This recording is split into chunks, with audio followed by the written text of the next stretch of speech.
Our place is about facing the intractable and most important challenges of how we better serve the communities that are most underserved.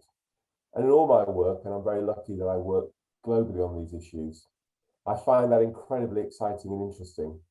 And to do that with colleagues in Australia, as well as the UK, as well as the United States and other places, to me is so exciting.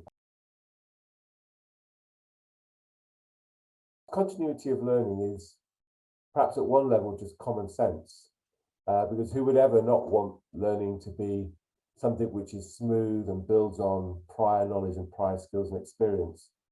But the reason it's such an important phrase is because actually it's kind of uncommon common sense that that's how the world should be.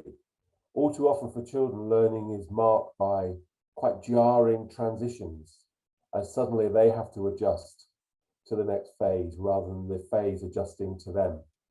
So what I love about the phrase of continuity of learning is it takes us all back to children. It reminds us that our job is to make sure that we support children to achieve the next important milestones, but we start with them. But it's not a phrase that implies that we slow down or that we go at the child's pace.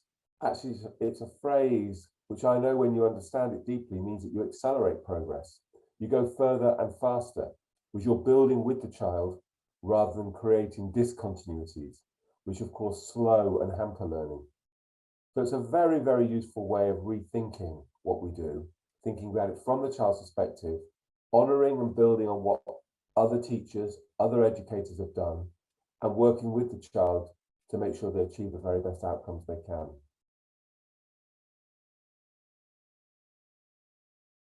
It's really important that right now we think about continuity of learning, and we think about it particularly when we serve our most underserved children, because what we've seen in the traditional regime of transitions is that for many children, and particularly the children that come from our most disadvantaged communities, those transitions really break and hamper their learning journey.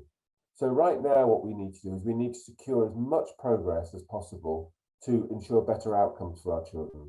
So continuity of learning isn't just a nice intellectual idea.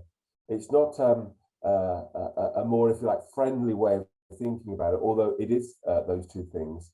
Critically, it's about improving the outcomes for our children and our most disadvantaged children.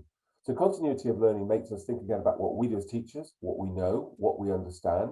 And that's why the framework we've written is all about what do we need to know, what do we need to be able to do, and how we can reflect on that together as groups of adults to make sure that we're giving the children the very smoothest and best chance to accelerate their journey through the learning experience.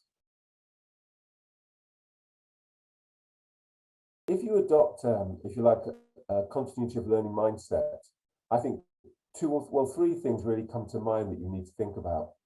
The first is it's inherently a collaborative way of thinking about the world. Not only for the adults, but we work much more closely together as adults who are supporting children through the journey, but also it's collaborative in the way that my relationship with the child is more collaborative. We were trying to make this whole journey much smoother, and it's about building on the shoulders and taking the next step. So the first thing is collaboration. We need to engage much more with each other, early years, with teachers, all the way through the system, much more collaboration between the adults. The second is it roots the whole conversation in learning, particularly what we now know about the cognitive sciences, about the kind of experiences that really promote better learning, what we need to know, what we need to understand, and what we need to be able to do as adults who support children. So there's a conversation deeply in what we really know about learning and the skills and knowledge in that relationship that needs to be in place. And the third thing I think you need to think about, and this is perhaps in a sense most important, we just need to know our children better.